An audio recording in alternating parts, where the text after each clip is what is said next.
So, good evening. It's Wednesday, September 13th, 2023, and it is 6:19. And we will open the meeting with a roll call, starting with John. John Brunza, mayoral appointee. Brandy Brown, District 3. Kenya Middleton, Vice Chair, Mayor appointee. Mary Ann Callahan, First District. Michelle O'Loughlin, 5th District. Well, you guys don't have to share. Jacob Kumpan, Council at Large. Fantastic. Thank you. Has everyone had a chance to look over the minutes from the last meeting 200 years ago? Seems like it, doesn't it? I know. Any discrepancies or additions, subtractions we want to make? You can't hear this? Really? Okay. Any subtractions, additions, comments before we vote on the minutes? Minutes from way back in April. Yeah, It's last like meeting. 100 years ago. It feels like 200, but that's okay. I don't have any additions or subtractions. So, can I have a motion to approve? Okay, Brandy makes the motion. I'll second. John seconds. You guys will get your turn. All in favor, say aye. Aye. Opposed? Okay. Now we come to the third item on our, which is the FY50 consolidated plan discussion. So I apologize if this just ends up me talking for the next half hour, but please feel free to ask questions and stop. So the whole point of this meeting is really, we're starting up the fiscal year 50. So yes, we've been getting CDBG funds for 50 years. The other two grants a little bit less. So every 5 years, the city's required to do what's called a consolidated plan, which is essentially a 5-year plan. Now, on top of that, we're doing our standard annual action plan at the same time. You sort of combine them together when you submit them to HUD. Now, a consolidated plan is like an action plan on steroids. It's going to involve a little bit more data, a little bit more intensive stakeholder and community engagement. We have to do some studies like an analysis of impediments to fair housing. We have to do a housing market analysis, these kinds of things. But I want to go over basically some key things, and I'll give you guys some homework to do because from now until the next meeting, which is October 25th, we will be sending out the annual applications. So that's the CDBG and ESG applications. We may, I have to talk to the mayor's office, do a home CHOTO application too. I do not know yet. That's a little bit odd. The city's in a unique situation is that we're just big enough to get CDBG funds, but just small enough to not have all these other things that HUD assumes that cities have. Like, we don't have dozens of CHOTO agencies trying to knock down our door to get funds. We have like 4, and they're busy. So I don't yet know exactly what the applications will be. Your feedback on what you want in the applications, if you want them different from last year's applications, please let me know. We can definitely discuss this tonight. But this is the standard Boys and Girls Club, Urban League, and then like the homeless agencies like the YWCA and Family Enrichment Network, those applications. Generally, they're capped at $20,000. We did do a CDBG capital application last year as well. I am very tempted to get rid of the $20,000 cap on that. And I say that because there is no cap on capital projects, but also, if you remember last year, there was that issue with the one agency, was it Catholic Charities, their RAMP program? They were really limited because their hands were tied on that $20K. So I think removing the cap on capital projects might work out better. Agencies still may apply for smaller projects. That could occur too, but we can definitely talk about that. I forgot to say, if you're curious what the actual final budget was in your packet, under notice of public hearing, that was the budget that the mayor finalized. It was different, of course, than the CDAC's budget, as it always is, but not too different, I don't think. So if you have any questions about that budget, let me know, or why X was done or why Y was done. But I guess I can pause before I go on to the con plan. Does anyone have any questions about either the budget or about what we're doing with the applications? I have a question. Is this, okay, so are we, sending out applications for capital projects or services? Both. Oh, okay. Thank you. So it's generally CDBG services, CDBG capital, and then ESG is generally services, but it can be used for capital. I've tried to stress to agencies they can apply for sort of, because there's no limit on their projects, so that they can actually apply for slightly bigger projects. However, all being said and done, the chances that every agency you funded before reapplies for virtually the exact same amount of money in the exact same program is very, very high. So if you're wondering if the Urban League is going to apply, probably. Is the YWCA going to apply? Probably, just like normal. So any questions about the applications? Are there any things you guys want in the applications different from last year? Anything you're thinking of doing or want to see? And does anybody have any questions about the budget that was passed that's for fiscal year 49, which technically started September 1st? And if I did have, Yeah. sorry about that, guys. I did have a question as we move into this new funding. Can we relook at some of the forms that we're sending out to the applicants? Because I noticed last year, we didn't really have on the form a place for the agency to identify itself clearly and give us some, like maybe summarized facts up front, like their budgets and what they were asking us for. So what I'm thinking is that, that uniform thing that we wanted to send out to all the agencies, that we could maybe refine it and make it a little more user-friendly for us. when you say agencies, do you mean city departments? Because I the mean- agencies themselves that apply for funds fill out a very detailed application that Right, involves but we were I'm talking about the uniform. What the we call uniform one, which is separate. That was only submitted to city departments Right. and non-applicants. Right, but when you looked at it, you had to read down and figure out who you were looking at. There wasn't anything, we did not make it part of the thing where they would fill out who they were and well, it's a simple formatting change, but it might help us a lot. Okay, so that's just going to be, so that won't be in part of the applications that are going to go out next week. That'll be part of what I refer to usually generally as the stakeholder applicant, or Right, they're not Yeah. applicants, the stakeholder forms, and then the city departments for yeah, when they if we could apply. just create a heading that will give us a heads Yeah. up about. What I can do is I can send those out to everybody, and I'll put it down as an action for me. Send out forms, send out uniform form. Yeah, then we can look at it. I mean, that was our first stab at it and Yeah. after using it.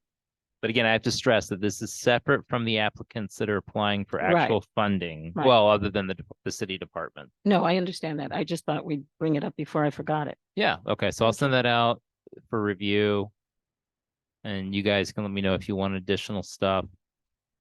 Yeah, I think especially for situations like and the two big ones I'm thinking are parks and street, like getting city departments on board is like, I don't know, herding cats. Yeah, They're yeah. gonna instinctively push back. They don't want to fill out forms. Right, which is They- why we came up with that form in the first place, Yeah, to make it easier for them. But it didn't really, because like we said, which streets are we funding? And everyone just kind of went, So it was like, yeah, DPW should definitely have, these are the streets we want funded. 1, 2, 3, 4, 5, or even just provide a full list and you guys make a choice from it or something like that. Yeah. So maybe we need to, create hybridized, things that we send out to specific departments, but anything that would make it Yeah. easier for us to read at the end would be better.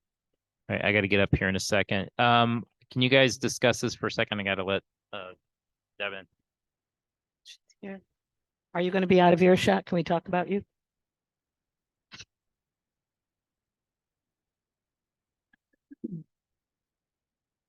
There's a couple of things on this that jump out at me that I don't remember that was even in front of us to discuss. Where are you?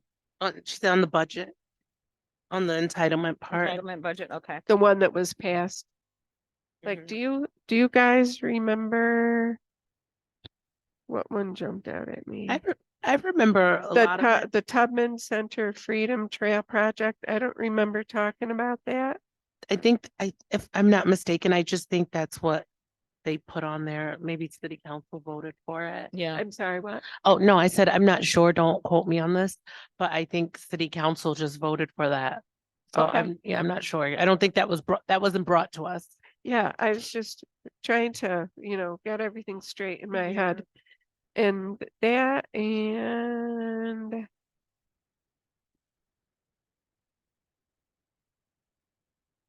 Was there a question for me? not really. Okay. she was just asking about the Freedom Trail funding. Yeah. Oh, You- we did fund a portion of that. That's being done as part of a state grant and then some local funds. I can't remember how much we're putting in, 100K, I think. 100,000, right? It's gonna be a statue.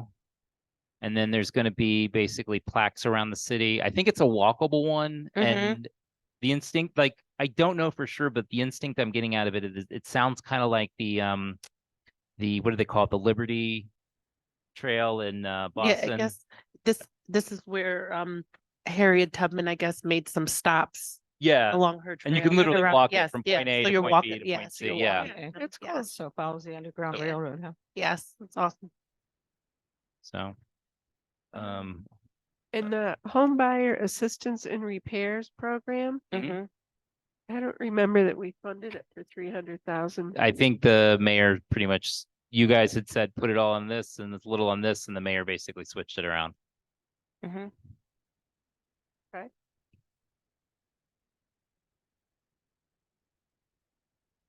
I would like to take this pause to indicate that our colleague Deborah Hogan has come. Hi, Oh. Deb.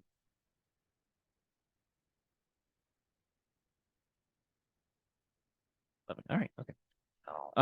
Okay, so Deb, just to catch up real quickly, I was talking about the budget from last year that's available for you there in your packet to review. And then I was also talking about, we're gonna get ready to submit applications for fiscal year 50 as well. So if you have any questions or you want anything to be put in those applications, now's the time, or email me. We got about a week, so they'll go to Board of Contract and Supply Wednesday. And then we'll have basically they'll be submitted and returned to us in time for a discussion at next meeting on the 25th. The next meeting on October 25th. Let me stress that. So that's over a month. That will be a data meeting we won't even really be talking about the applications, but just to give you kind of a time frame of how everything's working. And everybody know the city calendar has all the CDAC meetings for the rest of the year. So if you're curious when a CDAC meeting is, just check it out. So. So getting back to Steve, go can ahead. I just ask one more thing? Yeah. The other thing that, the Clinton Street Square project, what was that? So that's actually going to tackle two issues. One was the BLDC has a revolving loan program, and that's been accumulating a lot of money over years. They've been having trouble submitting or doing loans, which they're low interest loans for businesses. And one of the problems is, and they've told me before, they don't like the paperwork. Businesses don't want to apply they don't want to have to deal with the paperwork. And so we're limited on those funds. But as they've just sat there and accumulated over time, we had over $1 million sitting in there. And starting 2 years ago, HUD started doing, HUD every year does what's called a timeliness calculation at the end of June. And they basically say, this is the amount of money you have in the credit line and in the bank, and this is the amount you're rewarded, and we divide this by that. And if it's over a certain ratio, you get penalized. Basically, they basically say you have enough money, you've not spent it. For years, they were not involving revolving loan. They started including revolving loan. So that's now become an albatross around our neck. So what they did this year was they went ahead and basically sucked $250,000 out of that revolving loan account, injected it in its program income with a project already to go. And it's going to be the Clinton Street Square. This took a lot of finagling for me to get them to understand what they could do with the with the money. But this is going to be a public square on Clinton Street. It's Where on Clinton? I think 117 Clinton. It's right, I think right next to where the DMV used to be. Okay, aren't they building housing there? Am I? Next door available. Possibly the city's not. Yeah, that new project, There is a new project. Okay. the $40 million housing project. Oh, okay. So what the city's gonna do is they're gonna take that parking lot and basically make it into a really pretty parking lot. I think they're gonna do some nice landscaping. They're gonna completely mill and pave it. They're gonna put in better drainage, but they're also include electrical outlets, and they're also going to sort of set it up so it can be reserved by local, well, citizens or groups that want to have a public space. I had to push for the electrical. I said, you got to put electrical there. I tried to push for water too, but that didn't really come along. But that's what it is. It's you can kind of think of it as a hybrid of a park, a parking lot, and this sort of public Nice, space kind of thing. nice. And so that'll use up about $250,000 or more of this revolving loan money that was sitting in a bank. So that's kind of where we're at with that. That's what that project is. And it should be starting actually pretty soon. So can I ask if that plan has been sort of reconciled with the housing thing that's going to go in? I mean, is this something that they'll go together, or has anyone looked at that? I don't know if it's the parking is not considered for, it's not considered to be residential parking. It's temporary parking, so it's going to be more for businesses Okay. and for people to use for on a temporary basis. This is something Sarah Gloss would know about. Yes, Okay. Sarah can fill you in. This Okay. is her this is her baby. Okay, She was also talking about using it for what was it? A place for food trucks to pull in, and like people could have. There's gonna be a food bench, one or two food benches there for people to eat. So food trucks pull in, you can order from the food truck, sit down and eat too. So it was kind of like it's many things to a lot of people. that'd be So, cool with all of the ACBC people coming in their office space. Mhm. Yeah, okay, So, thanks. any other questions about the budget? Okay. All right, so con plan, 5-year plan. In general, the big main difference here, other than data, is going to be your goals. We're going to need to work on our goals. Now, we've kind of, I don't know, half-assed it before. The goals are just what we say they are. I would really like this con plan to be a legitimately good one, where we actually say, here are our needs. Here's the goals to address those needs. That would be nice. Because we currently, ever since I've been here and before, they kind of like said, these are the things we want to do with the money. So what goals can we draw out of these things, as opposed to the opposite, you know? So, but to get to those goals, we kind of have to go through this whole con plan process. I found this really good con plan data quick guide, which is where I'm going to pull up a bunch of data for you guys for next time. And that'll also help formulate our plans too. But I'll go through the spiel of what we're going to need to do for this, and then I'll basically explain the homework for you guys. So basically, there are 3 core components. 1 is you collect data. 2 is you target resources to the underserved. And 3 is you evaluate your programs. So the evaluation of programs can happen in the next year. So the first year of the action plan, you're always evaluating the previous year. But that's the core issue there. You could get the data, and then you figure out where the money could go to help for the most benefit, essentially. There are 4 main questions. What do we already know? What do we think we need to know? What is essential about this city? What data is, or what things are essential about this city that make it unique? And then finally, and this is the most important question, who has that information and where can we get it? So essentially, going through it, I looked into it, and there's really kind of 2 things here. One is agencies. We need to reach out to agencies to get their information, to get their feedback. These are what I generally call stakeholder agencies. So these are agencies, this list is not exhaustive. Housing, health, social programs or fair housing programs. And the social programs should target the children, elderly, disabled, HIV/AIDS, homeless. Internet service providers is actually a big one. Data providers is a big one that we definitely need to start incorporating, if not in the con plan, at least in the action plan, because that's all about the next one, which is agencies that narrow the digital divide.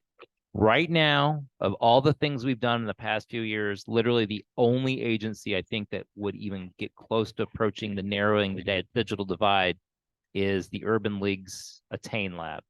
That's about the only one I can think of. So there is CDBG money available, or there's money, you can use the money in CDBG to say expand broadband expand fiber into neighborhoods. That's absolutely, and that's something HUD wants people to do. Another agency would be flood management agencies, and related to that, emergency management agencies. Oftentimes there's the underserved, or even what I would call the, minority groups or minority populations are oftentimes in the worst areas to be in case of disasters. Now, everyone knows exactly what our prime disaster issue here is, and it's easily mapped, and that's flooding. With the 2011 flood essentially proving FEMA's preliminary maps correct. This is something we also need to worry about. Climate issues with changes in rainfall patterns. I was explaining to Marianne, I had a bumper crop of tomatoes this year because of all the rain, but every other vegetable in my garden rotted. So these are issues. I mean, I'm just have a home garden, but I'm, for people that are in areas that not only could have river flooding, but think of all the creeks, like the First Ward Creek, or any of those other creeks that easily can get swollen with just a flash flood, and that can cause damage as well. So these are groups we need to reach out to, and we need to think about plans. Now, the people we need to think about, oftentimes people that are not necessarily seen or given a voice the most. We'll go through it. It's the impoverished, people that speak English as a second language or don't speak English at all, the disabled, residents of public housing, LMI residents or residents of low-income areas, victims of domestic, or let me say that, survivors of domestic violence. And those with chemical dependency issues. That's not just heroin, that's not just meth, that's also simply alcoholism, can be considered chemical dependencies. And I will tell you, there are people that fall into multiple ones of these categories, and obviously the homeless as well. So what we're going to want to do here before the end of this, I don't know, what do we call this, session period? Before you guys submit your budget to the mayor's office and city council, we need to talk to some agencies. We need to collect some data, which I'll try to collect as much digital data as possible for the next one. We're going to need to look at that and then figure out of programs we've done in the past, or actually let's focus on goals first. What goals can we do? Do we want to start focusing more into homelessness? Do we want to focus more into housing?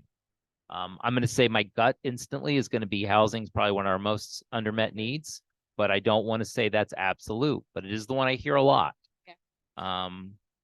But what other things can we do? What are the services? What are the groups? Are children not being served well? Are the homeless not being served well enough? These are all things that the data should hopefully collect and just give us an analysis and see of those groups we mentioned, which ones can we focus on? So CDBG money is limited to helping people that are low income or live in low income areas. So there is a sort of restriction on that. People think the money can be used anywhere, and it really can't. You can use certain monies outside of LMI areas, but with restrictions.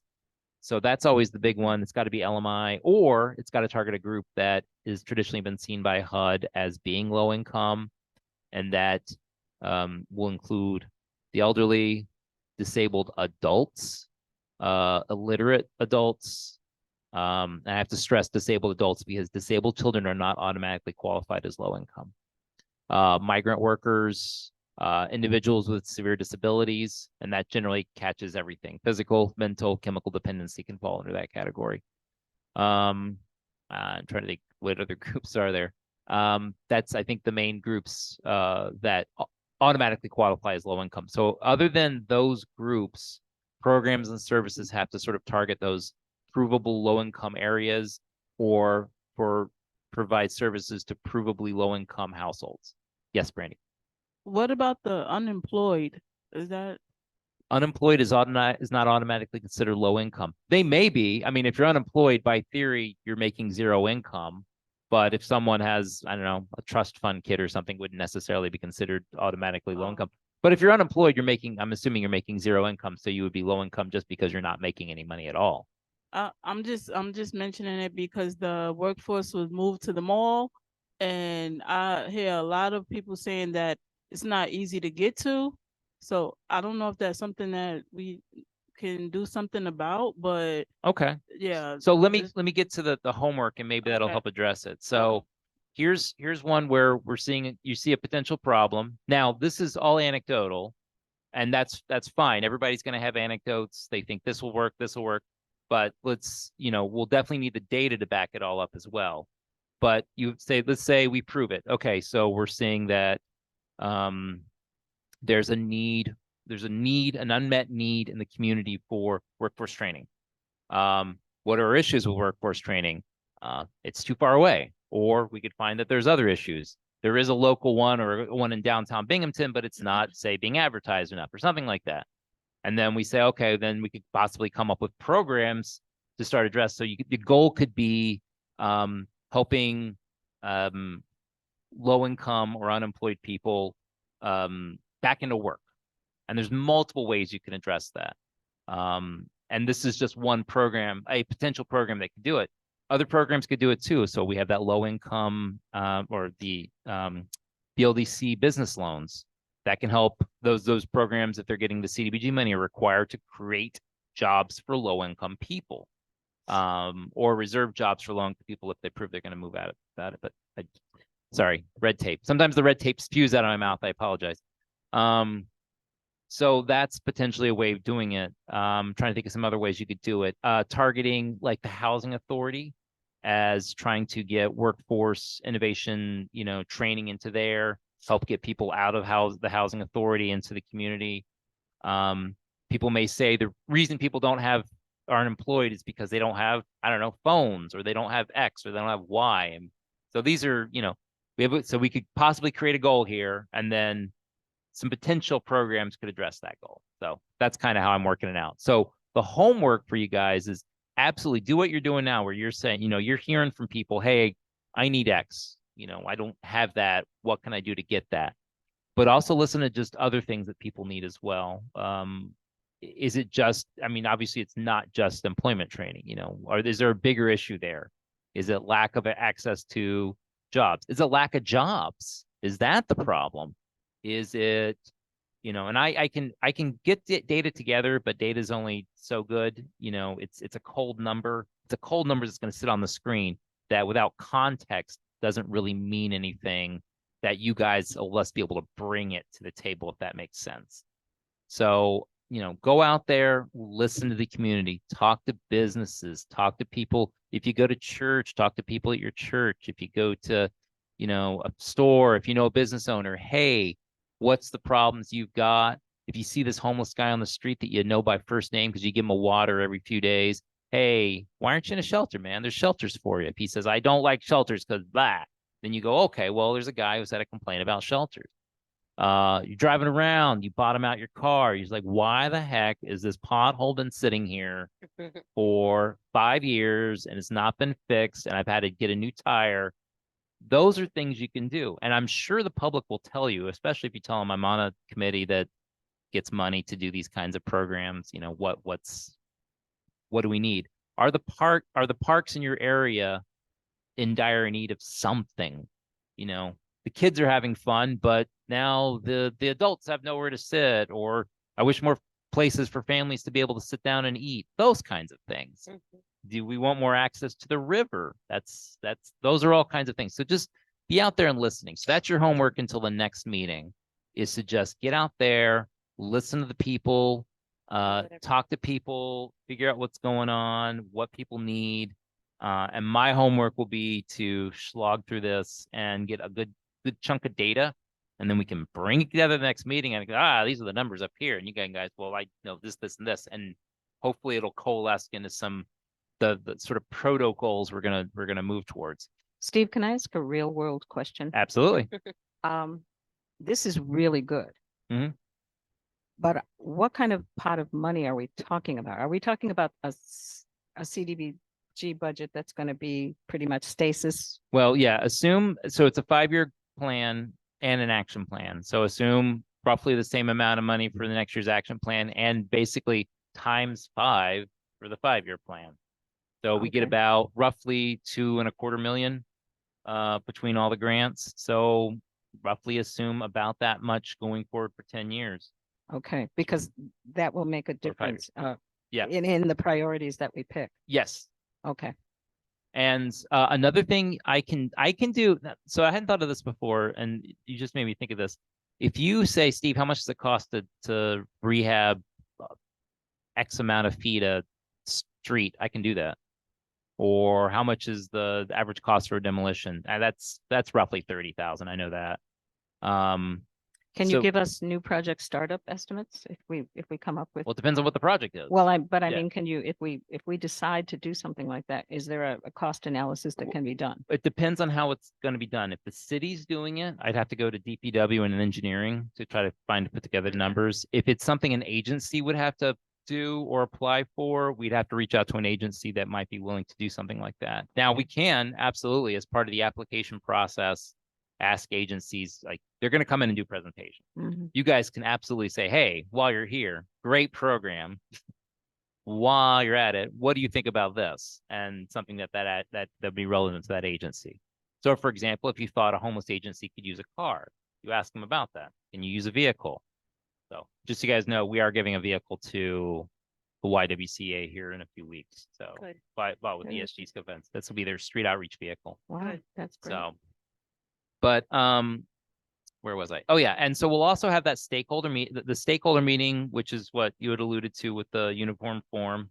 Yeah. So that's basically what I like to think of as the non-applicant stakeholders. The applicant stakeholders are come here, and you guys have been doing this long enough. I think even if you've done it just a year, you know what they're going to do. They're going to come in and say, our agency is the only one that can serve this completely underserved group of people. Give us all the money. And that's absolutely that's what they always do. And we know that, and that's what they should do. They should fight for the group that they represent. But with the data, hopefully I'll get some good data. And with you guys listening to the community, you can either say, hey, you're absolutely right. Does anyone remember, was it, what's it? I cannot remember his name. Somebody brought up the whole thing about the homeless pets. That got you brought it up. And so that was like something I don't think people really thought about before, the homelessness needing additional pet, help there. And so that was a great sort of additional thing that a stakeholder agency could definitely start utilizing. But those kinds of things what I'm looking at. So we'll be able to pull from multiple agencies, city departments. If you have I can ask for crime stats from the police. I don't know if they'll give them to me. It was pulling teeth last time to try to get that other crime data. If you guys want fire data, I could talk to Steve Cole. I'm on fairly good communication with Lieutenant Cole. We play bagpipes together. Huh? Yeah, about fire safety issues. If there's how many fires are there? Certain areas that are getting more fires than others. I can ask him those kinds of questions. So, But we have to keep in mind that this money is going to be divided between what we call the human services section of the thing and the stakeholders, right? So if we come up with new programs, they could go in either side of that equation, can they? Well, I think when you say new programs, Well, it I can get mean, problematic, yeah. as we look around for the needs that we want. Yeah. Some of those needs can be filled by, or could be best addressed by the stakeholders, and others would be I'm asking the question. yeah. I'm not saying. So one key thing that could occur is if while you guys are doing your sort of listening to the people, and I'll do the data, and we'll have these stakeholders, you guys might say, okay, well, we've got a goal now. The goal is, I don't know, housing. Well, which agencies are going to Okay. promote housing? Maybe we should promote them, give them more money than other agencies that aren't doing housing. And so you can prioritize your goals. You absolutely can prioritize your goals. We just never have. We've kind of done this like, oh, it's equally spread across the Yeah, city and yeah. it's, we're going to treat all our goals the same, but you don't have to do it that way. And it's probably much more realistic to focus on certain areas or certain goals more than others. So, Okay, thanks. all right. My throat's starting to get sore. So what's up? Is there any thought towards if we start receiving any of the migrant folks? I don't mean farm workers, I mean like the New York City crisis. You mean like the refugees, The like from the refugees. Ukraine and stuff? Yeah, Talking like about Ukraine or the from border. the southern border. Oh, well, so the ACA, well, listen to what people say, I don't want to be political. What you see on the news is not necessarily what is in truth and actuality according to data. There is a stakeholder agency that has gotten funds, the ACA. So absolutely, when they come in and do their presentation, if you have questions about that kind of stuff, absolutely bring that up to them. But hopefully, but you've been listening to the community might have some concerns about this. We'll see the data. You've got the concerns. We'll have an agency there who represents those groups. And we'll see if, is this an issue that we need to focus on, or is this an issue that we don't need to focus on? So does that kind of make sense? Yeah. But what about the county executive order that was brought up in our neighborhood watch meeting yesterday? Oh, I don't know anything about, but I mean, that can be added on to the rest We of would this have as to, well. yeah, because apparently we've made an executive order that we're not going to take anybody. So Oh, we need to know, and if you guys know things about things, like I know I'm learning a lot with the neighborhood watch groups, bring that to this discussion too, so that we can make it as realistic as possible. yeah. Okay, I did. thanks. It's definitely a good idea to know what your neighbors and the residents of the city think. Absolutely. Their concerns, their worries, and their hopes are all valuable and viable things to take into account for funding. Absolutely. But not just funding, but also those goals. Think less funding right now and think more of goals. What are we going to do to address these? Think of those overarching things. Brady? So you said our next meeting is October 25th and the applications will go out and be back before October 25th? I believe I'll get them back by then. But the next meetings are not about the applications. The next meeting will just be the data meeting. But hopefully I'll get you the packets and everything around then. Or possibly by that meeting. I'm asking the question because I probably ask this question every time. That's fine. Fair enough. But so is it going to the same people that asked for money already, or are we gonna try to reach out to other organizations? How's that gonna work? So I do have a community development interest group that consists of agencies that apply, agencies that haven't applied, agencies that have applied in the past that haven't replied recently, and just residents. And even like I think Tarek is on my listserv. So I try to let everyone know anytime something comes up, there's a public hearing or the applications are available. I do know there's groups that have always asked about that, and I try to make sure that they're aware of it. Recently, was it New Heights Ministry? Wanted to make sure they were on the list. They were on the list so that they can apply because I know they're looking for something.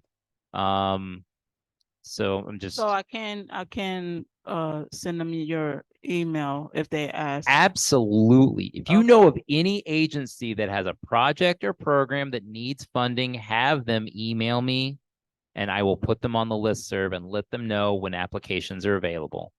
Okay. Just tell them to make sure that they don't to check their block stuff because I've heard before that sometimes my emails get blocked. I don't know how, whatever, but I'm probably going to ask every time because I just want to be sure and I don't want to like cross any But boundary. this goes back to a conversation we've been having on the CDAC for years is we can ask for all the applications we can get. But again, we go to that real world fact that we only have this much money. And we've always talked about whether we should say to people, you may be funded for 5 years with us, but you cannot count on this year. Or, and that's where the real, I mean, all the applications can come in and then that's our hard job to figure out which ones we actually recommend for funding. That's where it gets nasty. I'm fine with that. I just want to make sure that everybody gets a chance. It doesn't really matter how much money it is. I just want whoever feels like their program Right, should be that we're open funded for the or they have application. a service, I want them to have a chance to Yeah. put in the application. Is not the same ones over and over again. Yeah. I mean, the reality is probably most of the agencies that have gotten money before are going to reapply.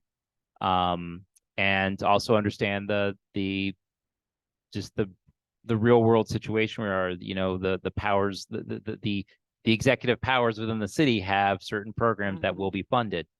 And that's just a matter of fact.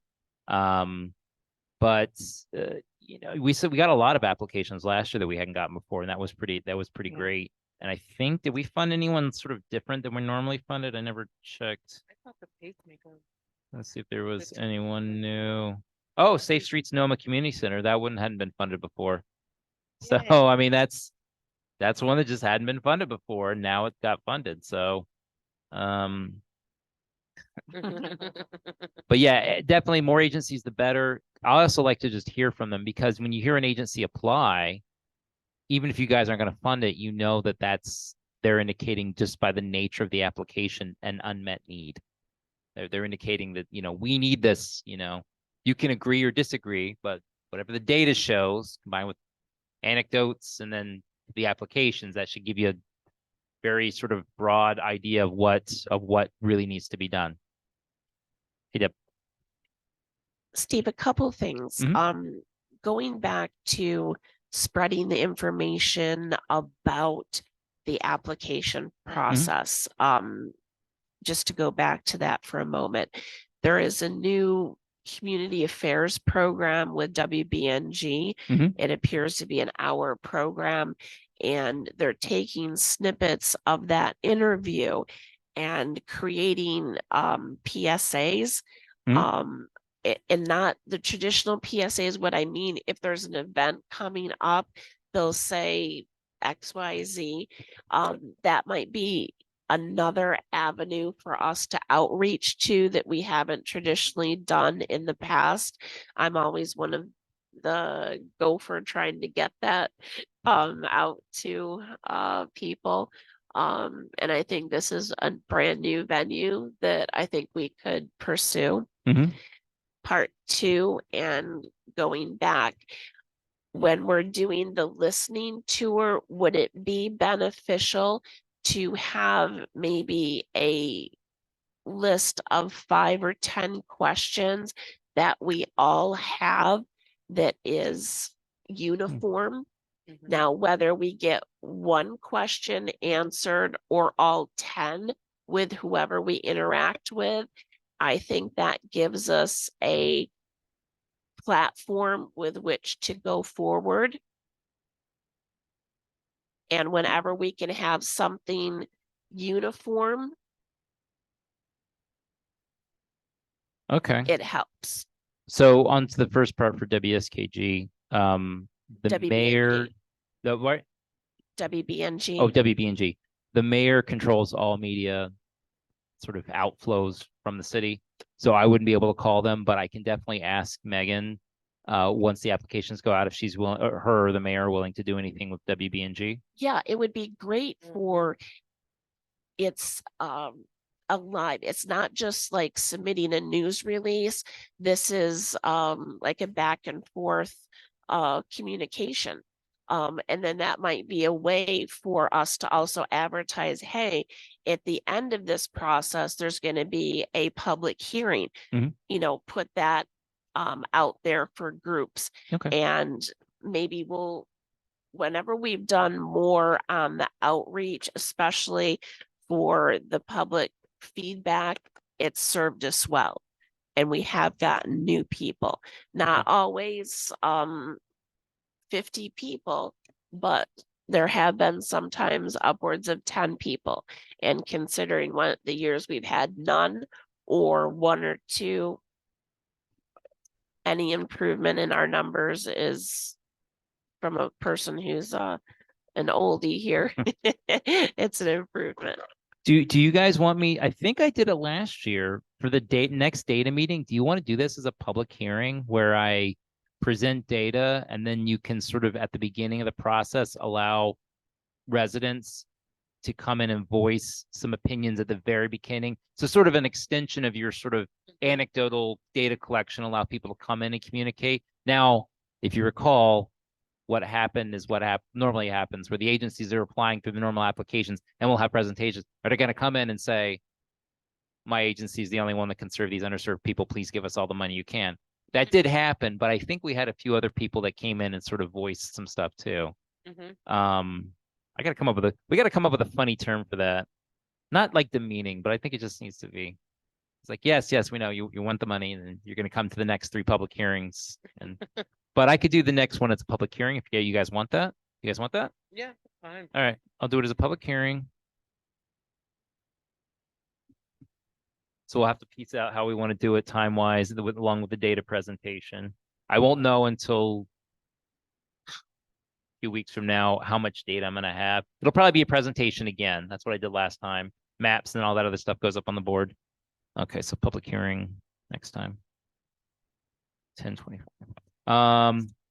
As for your CDAC, as for the uniform questions, this is the perfect venue. What do you guys want? If you guys want to do that, I can start. I can start writing them down and then I can email them to everybody. So we have several people that aren't here so that everybody can have the same thing. You guys want that? Yeah. Okay. What questions do you guys want? I would like, I think it's important to find out where the person lives, not necessarily their address, but the location in the city and family size. And I don't know if income matters because Well, technically income qualification is, but yeah, people get really testy about that. I But- think, Yeah, go. no, to go on with what she's saying, maybe when they're applying, how are they? Because there were some, there were some people who came and how are we giving that money to Binghamton? Like, what part of Binghamton? Like, what are they doing for the city of Binghamton with the money? That's what So that's the one you want that to be one of the questions? Yeah. Okay, so I've got what district / neighborhood do you live Yeah. in? Yeah, like which part of, like, what's the demographic? Yeah, like, where are they located? Yeah, where's your clientele? Like, how are we, I mean, more importantly, like other agencies apply, but how is that money for like Binghamton? Like how, like what? Yeah, how does it fit into the city of, yeah. Okay, city of so a Binghamton. couple of these are gonna, so I should probably break them categorically into 2 different categories, individuals and then groups. So groups, you're saying the question would be, where do your clients live? Or what Well, clients do you just serve? yeah, like where in Binghamton, like do you serve them? How about who are your clients and Yeah, where who are your they? clients? Yeah. Thank you. Where are they? And Because that'll be for groups. can we, as we, these are probably some draft questions, can we have a little while to think about it and send you questions if we need to? Yeah, As absolutely. we Mhm. begin to, because just this is figured- kind of all new, Yeah. Deb, Yeah, Just while I'm thinking of it, what programs or initiatives do you miss? Okay. mhm. And of those, what would you like to bring back? Mhm. do That you could- miss or do you think are lacking? Can we ask that way? Black- Absolutely, add to that Because they might not have that institutional knowledge like you do. 3-parter. Yeah, exactly. What programs are lacking? What programs do you miss? And you were asking about, you were asking one about something about programs too, weren't you? Yeah. What specifically? I might have like lost that in the shuffle. No, it's fine. I gotta think about it again. Okay. It's just like it's kind of like what Deb is kind of saying. Yeah. Okay. I'll go back. What I'll programs do you lost that. miss? What programs are lacking? Mhm. What would you like to see? I Yeah. think was part 3. What programs you like to see? So I just want to define something before we get much. So that would be both groups and individuals. So when we say programs or projects, as a sort of a broad brush on that. So just be aware when we're saying programs or projects, it may be something run by the city. It may be something run by an agency. It may be a capital project run by the city. It may be a capital project done by an agency. So just be aware of that, of what, when you say programs or projects, there's multiple sort of Right. terminologies that are used for those. The reason that I kept it as vague as it is so that it wouldn't limit someone's response. Oh, yeah, absolutely. Okay. Do you want to talk to people about infrastructure issues as well? Do you want to ask a question like, oh, you know what? How does this one sound? Because I've actually heard this asked before. What parts of the city are you proud of, and what parts of the city are you ashamed of, or tell people don't ever drive there? That's a very good one. Steve, that is excellent because in the past month, I've encountered that with my beloved Center City still getting the bread brush. Hmm. And we are not having the crime issues that other neighborhoods are, but yet we still have the image issue. Okay. Mhm. Anything else you guys are thinking of? I mean, you don't have to, this isn't a final, absolutely. We can chew over this for like a week or so before we kind of finalize, and then you guys just have that as questions to ask people. You can print stuff out and walk around and ask people, or you just have them in your mind when you talk to people. This is just sort of a philosophical question. What do you think about us reaching out on social media? Oh, okay. So similar to what Deb was saying about that. So the mayor's office absolutely controls No, the I mean external me as an media. individual. Oh, What if I you. say to my friends on Oh. Facebook, hey, what do you think about different things? And I would Mhm. qualify it as saying, don't just shoot from the hip and have, this isn't like to be a bitch session per se. It's Warning, you're gonna get people complaining oh, I anyway. know, but just like constructive. Yeah. I don't have a problem with that. I'm just gonna say if you guys want to do that, that's fine. Obviously, the mayor's office can't come and tell you guys what you can or cannot do on social media. The only issue I could see potentially is if you put something on Twitter or Facebook that comes back in a negative light and your appointee or your pointor sees it and might have a problem with it. That's the only thing I could possibly think of, especially if a discussion gets heated and someone says something offensive or mean or something like that.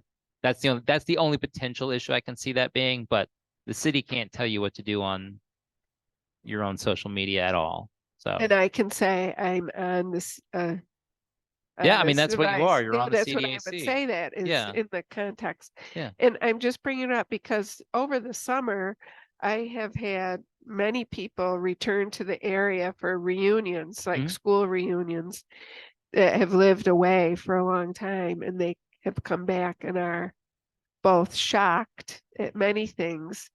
Good or Yeah, bad? Good shocked or bad shocked? both, Okay. All right. At mainly least bad. at least it's not all bad. I know. But it's when people come back, Mm-hmm. and like one of the groups is I am from Binghamton. Mhm. It's on Facebook. I don't know if any of you have Mhm. ever seen that, but it was a eye opener for people that haven't been back here in say 5, 10, 20 years. I was like, my God, what has happened to the neighborhoods? The Mhm. buildings and the people that we see laying on the street corners. What's going on? So it was interesting to read that kind of commentary. Yeah. So Okay. Yeah, I'd say if you guys want to reach out on our social media, feel free to. The only issue, like I said, is if something happens and it gets heated and you say something and then delete it immediately afterwards. Once it's on the internet, it's on there forever, and it comes back to your appointor, they may want to call you up or email you and say, let's talk. That's the only thing I could see. So, but that is a great way for you to reach out to people you know.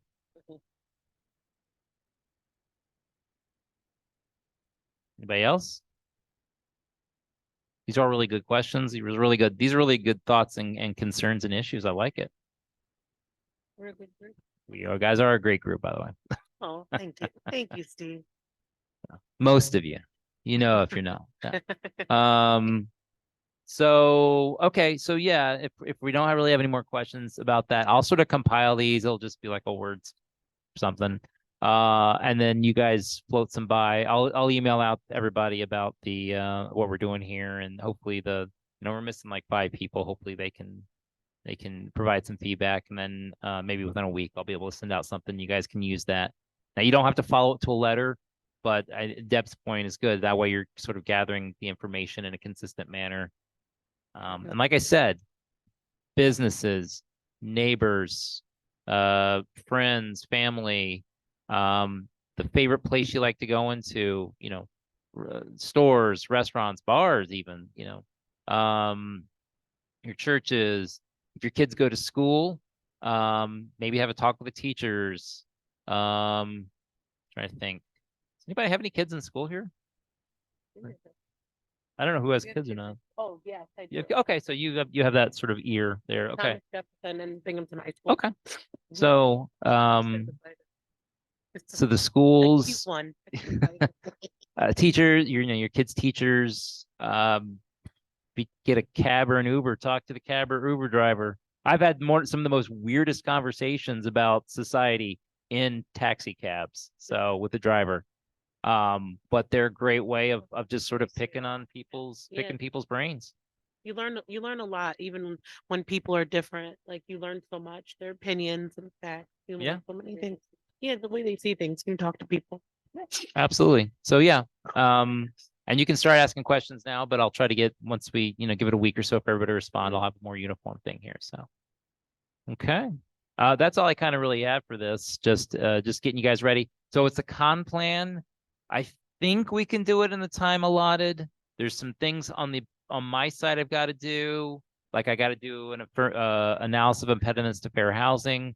We had one we tried to have one at the last one, but the agency we hired, how do I say this diplomatically, flaked. So this year we will not be hiring that agency. But that I have to do, and I have to do a market analysis, which either I'll do or I'll hire an agency to do, just to see what our current housing market is. I'm trying to think anything else. You guys have anything else about the con plan, the action plan, the budget, or anything else? Hi, Brandon. So we're gonna be like asking, because I've never really like formally did that, but we're gonna have like a survey. My ideas expired. Do I have to get a new one? Does that matter? Your what? My CDAC ID? Your city ID. You don't have to have a city ID, but if you want a new one with the thing, just make an appointment, or okay, hold on. I I'm gonna will start asking questions, and people, everybody questions me.